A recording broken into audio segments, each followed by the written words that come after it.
We would like to acknowledge this traditional ancestral territory of San Ildefonso, Santa Clara, Cochiti, Zuni, Santo Domingo, and San Felipe Pueblo tribes in which we learned, worked, and filmed this video. Since arriving in this area almost 1,000 years ago, the Pueblo people have lived in community with the indigenous plants and animals of this area.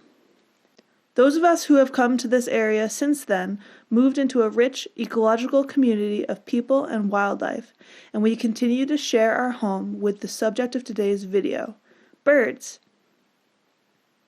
Have you seen birds flying around near your house? Have you noticed that some birds, like hummingbirds, only seem to be around during the summer? Do you ever wonder where they go when they're not in your neighborhood?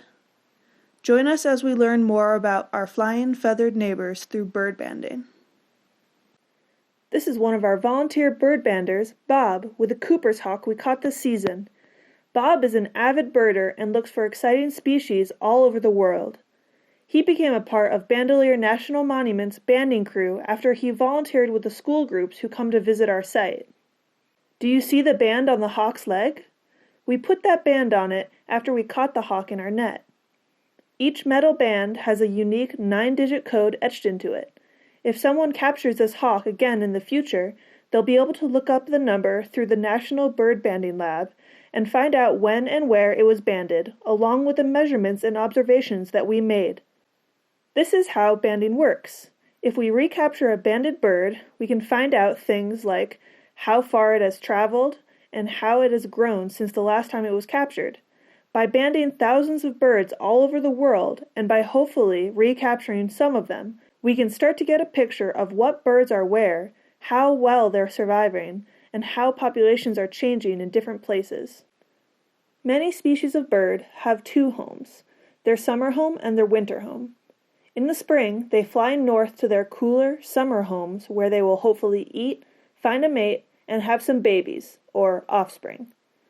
This summer home is called their breeding ground. Come fall, as the weather turns cooler, they will leave their summer home, flying south to their winter home, or non-breeding ground.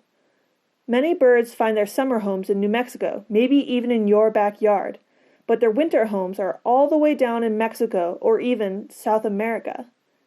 Migrating birds need healthy habitats, both in their summer and winter homes, and in places where they stop for food, water, and shelter along the way.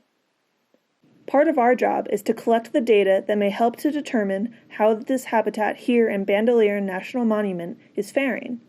How are our species doing in their summer breeding and fall migrating compared to birds in similar habitats in other areas?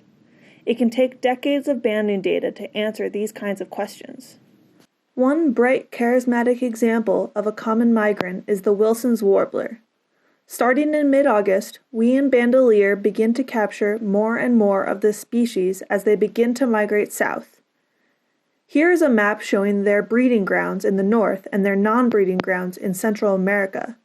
All of that yellow space in between shows where these tiny birds fly through during their migration. Keep an eye out for these quick, colorful birds as they pass through New Mexico. Now that we have some of the scientific background for bird banding, let's talk about the banding process itself. First of all, our number one priority every day at our station is bird safety. Anyone who is allowed to handle or process the birds is extensively trained in how to do so. Birds can be extremely small and delicate, susceptible to chilly mornings or hot sunny afternoons. As banders, we are always conscious of how the bird is doing, and we only proceed with our data collection when we know that the bird can handle it. We start out our morning just before sunrise. In order to catch birds, we set up tall, lightweight nets called mist nets. The nets are so fine and difficult to see that flying birds can't see them until it's too late. The nets have shelves built in that hold and trap birds after they've flown in. We check the nets regularly for captured birds, and when we find one, we carefully disentangle it and place it into a soft cloth bag. We keep these bags safe and comfortable until we are ready to process each bird. After removing a bird from its bag, our first step is to measure its leg for the correct band size. Once chosen, we take the next sequential bird band, take note of its numbers and then place the band on the bird's leg with a special pair of banding pliers. The bander then takes all the required measurements. They blow away the feathers on the belly, sides, and back of the bird to look for reproductive indicators, for fat levels, and to see if and where the bird is molting feathers. Here's an example of a brood patch. A female bird will drop all of the feathers from her chest so that she can more directly use the warmth of her blood to keep her offspring warm. We can often use this brood patch to figure out the sex of our birds and to guess when they laid their eggs. Birds have fairly predictable cycles of molting away old, worn feathers to make way for new, fresh ones. Feather molt patterns can often help us figure out how old our birds are. The amount of wear and tear on the outer flight feathers of the wing can also help with this. The bander will then measure the length of the wing and the length of the tail. Next, the bander will take the weight of the bird by placing it in an appropriately sized tube on a scale. Some of our smallest birds, such as kinglets, weigh as little as 6 or 7 grams. That is about as much as a penny and a nickel in the palm of your hand. Lastly, the bander releases the bird, who flies away with its shiny new piece of jewelry on its leg. Here are Bandelier banders, Keegan and Bob. Let's watch and listen while Keegan processes a bird. Let's do this proper leg measurement, huh?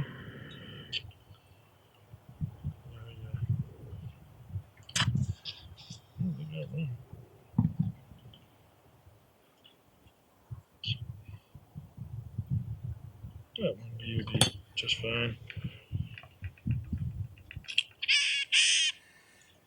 099. White breast and nuthatch. Looking very male to me.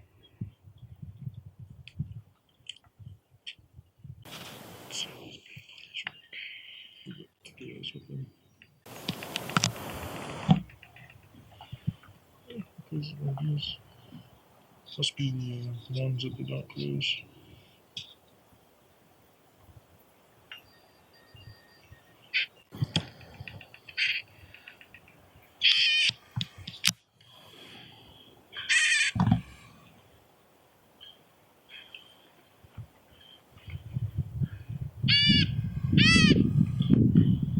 Zero CP, 0 BP. Let's go 1 fat, 3 body molt.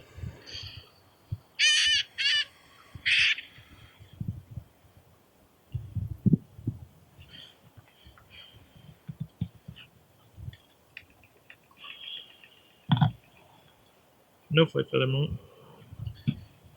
Flight feather wear looks like 0. Ringtail? Yes, please.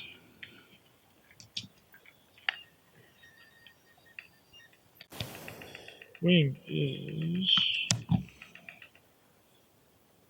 89. Tail is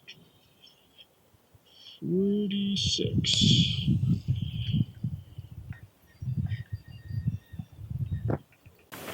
Mass? Yes, please. Let's give me another 2. Do you have my good 1B? Gotta steal that. Bob's away. Have we done any bluebirds here today? 19.5.